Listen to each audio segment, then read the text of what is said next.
अस्सलाम वालेकुम नाज़रीन। अल्लाह ताला से ये उम्मीद करता हूँ कि अल्लाह ताला ने आपको जहाँ पर भी रखा होगा अपने हिफ्ज़ व अमान में रखा होगा। जुर्म की दुनिया का सिल्वेस्टर स्टैलन, असल नाम आमिर जमील, मशहूर जिस नाम से था वो था आमिर कोरिया वाला। नाज़रीन, मैंने कल ये प्रोग्राम किया है और इसके बाद जो है ना पाकिस्तान के प्रिंट मीडिया ने मेरी बताई हुई खबर, जो मैंने आप लोगों को हालात बताए थे, उन्हीं सारी चीज़ों को मद्देनज़र रखते हुए जो है ना आज पूरे जो है ना प्रिंट मीडिया के ऊपर एक तूफ़ान आया हुआ है। आप ये अखबारात की कटिंग देख सकते हैं। जिन अखबारात ने इस खबर को कवर किया उन सब के नाम और तफसील को आप स्क्रीनशॉट लेकर पढ़ सकते हैं। नाज़रीन, ये जो आमिर है ना, इसका नाम आमिर कोरिया इसलिए पड़ा क्योंकि ये कोरिया के अंदर जो है ना 1985 में गया था। वहाँ पर जाकर जो है ना ये क्रिमिनल माइंड आदमी था। इसने वहाँ पर एक गैंग बनाया जिसमें 4 अफराद जो थे ना और इसके साथ शामिल थे। उनके नाम हमाद, अशरफ, शहजाद और फ़ारूक थे। ये इसके साथ मिलकर जो है ना वहाँ पे वारदात करते हैं और ये वारदात जो है ना 1985 के दौर में ना कोरिया में होने वाली सबसे बड़ी वारदात थी। इसमें तकरीबन 185,000 अमेरिकन डॉलर जो है ना इन्होंने छीने थे। ये किसी गाड़ी से इन्होंने पैसे छीने थे और वो किसी कंपनी की गाड़ी थी जो कैश लेकर जा रही थी। अब नाज़रीन, आप देखें कि कोरिया उस वक्त इतना मॉडर्न नहीं था और 1985 में कितनी की टेक्नोलॉजी फास्ट थी। आप इस चीज़ का बाखूबी अंदाज़ा लगा सकते हैं, या नेट पे सर्च कर लें, आपको अंदाज़ा होगा कि उस दौर में इतनी बड़ी वारदात करना कोई इतना मुश्किल काम नहीं था।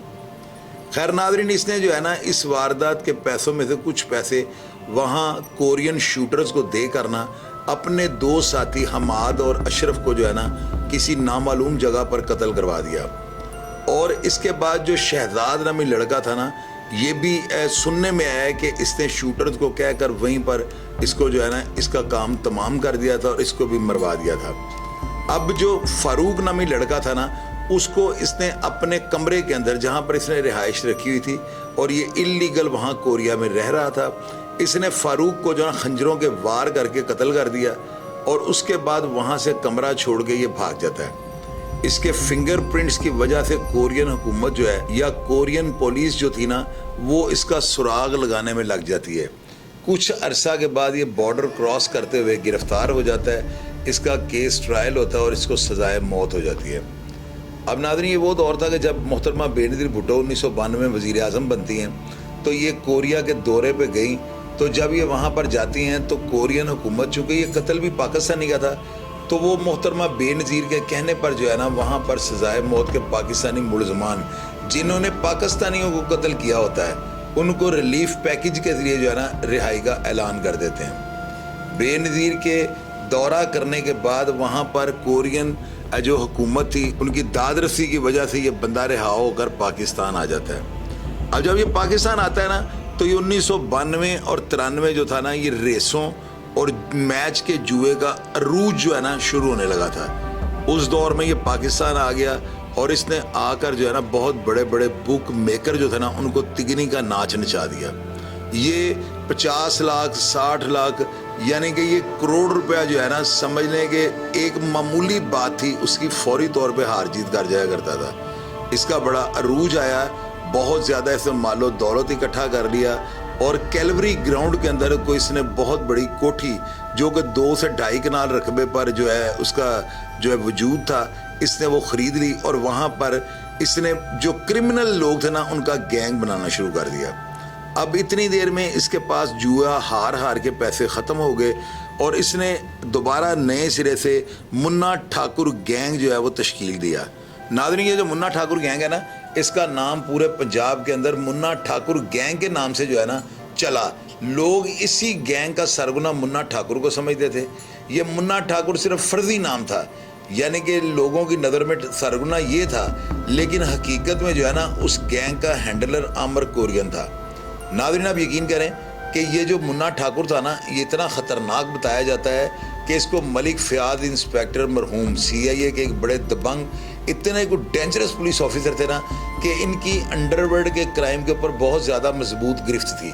इन्होंने गिरफ्तार किया और शदीद फायरिंग के बाद इसको काबू किया। पुलिस ने इस मुन्ना ठाकुर को जो है पुलिस मुकाबले में पार कर दिया, जबकि इसका दूसरा साथी जज कसाई जो था ना, उसको मुस्लिम टाउन में तैनात इंस्पेक्टर मलिक तैमूर ने गिरफ्तार किया, लेकिन दौरान गिरफ्तारी मज़ाहमत पर फायरिंग के तबादले में वो भी हलाक हो गया। ये दोनों मारे जाते हैं, जिसकी वजह से ये मेन हैंडलर आमिर कोरियन जो है ना फिर बच जाता है। नादरीन, आप यकीन करें कि किस्मत की देवी किसी जराइम पेशा पर इस तरह मेहरबान होगी, ये मैंने ज़िंदगी में सिर्फ इस शख्स के साथ देखा है, वरना हर जगह जो है ना जराइम पेशा बंदे की किस्मत धोखा दे जाती है। अब दूसरी दफ़ा भी ये बच गया और पुलिस को ये अंदाज़ा ही ना हो सका कि इस गैंग का असल हैंडलर जो है ना वो आमिर कोरियन है। नादरीन, इसका जो है ना जिस्म इतना मजबूत था कि इस वजह से लोग इसको जुर्म की दुनिया का सिल्वेस्टर स्टैलन कहते थे। अब नादरीन, इसके बाद जो है ना इसने फिर से एक नया गैंग तैयार किया, गुजरांवाला में रिहाइश इख्तियार कर ली और ये जो इसकी कैलवरी ग्राउंड वाली कोठी थी इसने बेच दी और वो पैसे भी ये जुओं में हार गया। अब नादरीन, जब ये गुजरांवाला चला जाता है तो वहाँ से ये वारदातों की नीयत से लाहौर आता है। ATM मशीनों से जो अफराद पैसे निकाल कर बाहर निकलते थे तो इसने उनसे पैसे छीनने का काम शुरू कर दिया।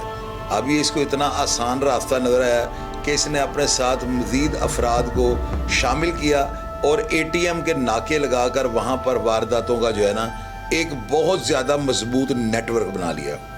अब पुलिस इतनी मुतहर्रक हो चुकी हुई थी कि पुलिस वालों को ये अंदाज़ा हो चुका था कि वारदातों का तरीक़ाकार जो है ना ये कोई एक फ़र्द या गैंग ही है जो इस तरह की वारदातें कर रहा है। अब इस दौरान जो है ना उस वक्त के जो उमर विर्क जो DSP थे, उन्होंने इस गैंग की गिरफ्तारी का जो है ना मुख्तलिफ अफसरान को टास्क दिया, जिसमें CIA नवा कोट के इंस्पेक्टर इमरान यासीन भी शामिल थे। इमरान यासीन ने अपने ज़राए के मुताबिक अपने मुखबरों को मुतहर्रिक किया और उनको कहा कि किसी भी तरीके से इसका सुराग लगाएं कि ये असल में गैंग का हैंडलर कौन है और ये वारदातें कौन कर रहा है। अब जब उनको मंजर आम पर ये सारी बातें आई कि ये वारदातें आमिर कोरियन जो कि सिल्वेस्टर स्टैलन के नाम से मशहूर है ये कर रहा है, तो उन्होंने तमाम घोड़े और मुखबर जो है ना उनका रुख इस तरफ कर दिया। कुछ अरसा के बाद उनको पता लगता है कि ये जो आमिर कोरियन है ना ये आदम खान चुबुर्जी असला डीलर की दुकान पर गन खरीदने के लिए आ रहा है। वो कबल इस वक्त जाकर दुकान में सारे अफराद को जो है कमरे में बिठाकर दरवाज़ा बंद कर देते हैं और ख़ुद काउंटर पर बैठ जाते हैं। टाइम के मुताबिक आमिर कोरियन जो है ये कल्टस गाड़ी जो कि इसने वारदात के दौरान किसी से छीनी हुई थी उस पर बैठकर दुकान के आगे आता है और मुखबर ने ये कहा हुआ था कि अगर कोई पुलिस अफसर इसको लूज गिरफ्त रखकर हाथ डालेगा तो वो ये बात जहन में रखे कि अगर इसने पिस्टल निकाल लिया या इसने एक मुक्का उसके सर पर मार दिया तो उस पुलिस नौजवान की जो है ना मौत कन्फर्म होगी। यानी ये असाब का और मेंटली तौर पर जो है ना इतना एक्टिव था कि इसकी होशियारी के बारे में इसको लूमड़ी और इसकी नज़र और आँख के बारे में इसको उकाब या बाज का तखल्लुफ़ दिया गया था। अब नादरीन ये दुकान के अंदर एंटर हुआ और इसने जाकर काउंटर पर बैठे हुए इंस्पेक्टर को, जिसका कि इसको अंदाज़ा ही नहीं था कि वो पुलिस का एक बहुत तगड़ा पुलिस ऑफिसर है जिसका नाम इमरान यासीन है, इसने हाथ मिलाया और उनसे कहा कि मैं फ़लाँ आदमी के रेफरेंस से आया हूँ, मुझे एक क्लाशनकोफ या 222 बोर की राइफल जो है ना फौरी तौर पर चाहिए। इमरान यासीन ने हाथ मिलाते ही इसको काबू कर लिया और पीछे बैठे दीगर पुलिस मुलाजमीन ने जफ्फा डालकर इसको काबू किया, इसकी डब से पिस्टल निकाल लिया और वहाँ पर मौके पे मौजूद अफराद ने इस बात की तस्दीक की है कि पुलिस कम अज़ कम 10 से 20 मिनट इसके साथ गुत्थम गुत्था होती रही। हालांकि बाहर पुलिस की 2 गाड़ियाँ इसकी बड़ी मजबूत फील्डिंग लगाकर खड़ी थी, इसके बावजूद ये पुलिस की गाड़ी में उनसे काबू नहीं आ रहा था और गाड़ी में फेंका नहीं जा रहा था। आखिरकार मुलाजमिन ने इसको काबू करके गाड़ी के अंदर फेंका और ले जाकर इसकी तफ्तीश शुरू कर दी। सबसे पहले वो कल्टस गाड़ी जो है ना ये साबित हो गया कि इसने गाड़ी कहीं से छीनी हुई थी और ये गाड़ी जो है इससे बरामद हो जाती है। 3-4 मोटरसाइकिलें इससे बरामद होती हैं। एक गाड़ी ये मानता है कि मैंने खोल कर जो है ना सियालकोट में बेच दी। वो खुली हुई गाड़ी जो थी वो भी पुलिस ने जो है रिकवर कर ली। इसके बाद वारदातों में छीना गया सोना और पैसे पुलिस ने बरामद कर लिए और इसने दौरान तफ्तीश बताया कि इसका एक मुकदमेवार इरफान नामी शायद लड़का था उसका अपने भाई के साथ प्रॉपर्टी का लेन देन था और नवा कोट का वो रिहायशी था। आमिर कोरिया ने पुलिस को ये स्टेटमेंट दी कि मैं इसके साथ इसके भाई के मामले को रफा दफा करवाने के लिए इसके घर गया, वहाँ पर इसका भाई इसके साथ दस्ते गिरबां हो गया, मैंने फायरिंग की, मेरी मारने की नीयत नहीं थी, मैंने ज़मीन पर फायर मारे जो कि बदकिस्मती के साथ उसको लग गए और वो जान की बाजी हार गया। इस मुकदमा कत्ल में, डकैतियों में और बरामदा रकम की नौयत को देखते हुए इसको चालान करके जेल भेज दिया गया और ये 2007 या 8 की बात है। इसको कोट लाखपत जेल भेजा जाता है, वहाँ पर जाकर ये जो है ना 14 साल जेल के अंदर रहता है और 14 साल अंदर रहने की वजह से जो है ना दिमागी असाब इसके कमज़ोर हो चुके हुए थे, ये जिस्मानी तौर पर भी काफ़ी वीक हो चुका हुआ था और इसने हेरोइन पीना शुरू कर दी थी, जिसकी वजह से इसके मंशियात फरोशों के साथ बहुत गहरे ताल्लुकात बन गए हुए थे। और उसके बाद जब ये 1.5 साल कम अज़ कम पहले रिहा होकर बाहर आया तो इसने मंशियात का कारोबार शुरू कर दिया। इसके साथ 3 लड़के जो कि सगे भाई हैं, मिर्चू वगैरह, वो भी मंशियात का बहुत बड़ा काम करते थे। वो तीनों भाई अभी भी बहुत बड़ा मंशियात का काम कर रहे हैं और पूरे लाहौर शहर की पुलिस के लिए दर्द सर बने हुए हैं। इस वक्त जो स्पेशल गर्दा, VIP किस्म की जो गर्दा और चर्च है, वो सिर्फ इन 3 भाइयों से ली जा सकती है। नादरीन, आप यकीन करें कि इमरान यासिर इंस्पेक्टर साहब ने ये बताया कि जब हमने इसको गिरफ्तार किया है तो पुलिस इसको मार मार कर थक गई। जब ये कुछ नहीं मानता था तो फिर हमने एक नया जो है ना एक बड़ा ज़बरदस्त तरीका तफ्तीश इसके ऊपर अपनाया, जिसके बाद इसने हर चीज़ को उगलना शुरू कर दिया। वो इतना ख़तरनाक तरीका तफ्तीश है कि मैं आपको जो है ना ऑन एयर बता भी नहीं सकता। अब नादरीन, मैं हैरान इस बात पर हूँ कि आप अंदाज़ा लगाएं कि हमारी पुलिस जो है ना, या तो पुलिस वालों के पास ये इन्फॉर्मेशन नहीं थी और या पुलिस वालों ने जो है ना दानिस्ता तौर पर इससे भारी रकम लेकर जो है ना एक मामूली से 1440 ग्राम मंशियात के मुकदमे में चालान करके इसको जेल भेज दिया ताकि दोबारा ये वापस आए और इसी तरह जराइम करे जैसे ये पहले करता था। मैं कभी भी इस बात को नहीं मानूंगा कि पुलिस उसका CRO का डाटा ना निकाले। मैं इस बात को कभी तस्लीम नहीं करूंगा। क्या आप इस बात को मानेंगे? मेरे अंदाजे के मुताबिक पुलिस ने इसको दानिस्ता तौर पर जो है छोटे से मुकदमे में जेल भेज दी है और इससे भारी रकम रिश्वत जो है ना वो वसूल कर ली होगी। नाज़रीन, आप ये देखें कि इतना ख़तरनाक आदमी जिसने इतने बड़े बड़े गैंग बनाए और वो सारे गैंग के अफराद जो है ना एक एक करके पुलिस मुकाबलों में मारे गए। इसके साथ कोरिया में जिन अफराद ने वारदात की वो सारे वहाँ पर मारे गए। ये वहाँ से सजाए मौत होने के बाद भी रिहा होकर आ गया।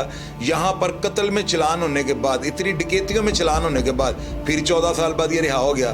तो मैंने पिछले प्रोग्राम में भी आपको बताया था कि किस्मत की देवी इस पर मेहरबान थी या नहीं। मुझे कई अफराद ने नीचे ये लिखा है कि चौधरी साहब 2.25 करोड़ की वारदात 1985 में, इसका मतलब ये हुआ कि आज तो वो अरबों रुपए का यानी कि सरमाया होगा।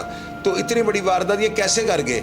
तो मैंने उनको ये कहा कि मेरे ज़राए और मेरे इन्फॉर्मर इतने ज़्यादा मुतहरक हैं कि वो कोई भी बात जो है ना उसको पूर्ण नतार कर मेरे साथ करते हैं। तो लिहाजा मैंने ये प्रोग्राम कर दिया है। मेरा काम था अदारों को मुतहरक करना, मेरा काम था DIG ऑपरेशन अपने फैसल कामरान साहब जो हैं इनके नोटिस में ये बात को लाना। मेरा काम ये था कि CIA और दीगर अदारे जो हैं उनके नोटिस में ये बात लानी कि ये इतना खतरनाक आदमी जिसको जुर्म की दुनिया का सिल्वेस्टर स्टैलिन कहा जाता है, क्या ये मावराए अदालत नहीं मारा जा सकता? ये इतना ताकतवर है या इसके पीछे इतने सिलीसियन माफिया के फास्ट और ताकतवर हाथ हैं कि पुलिस इसको मुकाबले में नहीं मार सकती? क्या पुलिस वाले इसको दोबारा रिमांड पर लाकर इससे तमाम किए गए गुनाह और जराइम की जो है तफ्तीश नहीं करेंगे? क्या ऐसे फर्द को जो है जिंदा रहने का हक दिया जाना चाहिए या इसको भी उसी तरह जिस तरह दूसरे अफराद मावराए अदालत कत्ल किए जाते हैं? मैं ऐसे पुलिस मुकाबलों को खुश आइंद इक़दाम करार देता हूँ कि जो ऐसे अफराद को कैफरे किरदार पर पहुँचाने की नीयत से किए जाएँ। ये वो अफराद होते हैं जो अदालतों से बच जाते हैं। ये वो अफराद होते हैं जिनके खिलाफ कोई गवाही नहीं देता। फिर ऐसे अफराद का कला कुमा करने के लिए हमारे पेशावर पुलिस ऑफिसर जो है ना वो ही इनको जो है कब्रों में उतारने का जो है किरदार अदा करते हैं। मेरी बात याद रखिएगा नादरीन, हम लोग पुलिस को जो है ना बाज़ औक़ात ऐसे अल्फाज लिख देते हैं कि पुलिस अफसर जो है उनकी दिलादारी होती है, लेकिन क्या आप चाहते हैं कि इस तरह के क्रिमिनल जो हैं हमेशा कानून और अदालतों की गिरफ्त से निकल जाएं? یا ان کا کلا کما ہونا چاہیے؟ کمنٹ باکس میں اپنی رائے سے ضرور آگاہ کیجیے گا، اور اس شخص کے بارے میں جو بھی تفصیلات آپ کے بارے میں ہوں، یا جو 3 افراد مرچو وغیرہ جو 3 بھائی ہیں جو اس کے ساتھ برائی اور جرائم میں ملوث ہیں، ان کے بارے میں اگر آپ کچھ جانتے ہوں یا کسی کے پاس مرچو وغیرہ کی تصاویر ہوں تو کمنٹ باکس میں لگا دیجیے گا، تاکہ منشیات کا ایک بہت بڑا نیٹ ورک جو ہے اس کو بریک کیا جا سکے۔ اپنی رائے سے ضرور آگاہ کیجیے گا اور اپنا ڈھیر سارا خیال رکھیے گا جی۔ پاکستان زندہ باد۔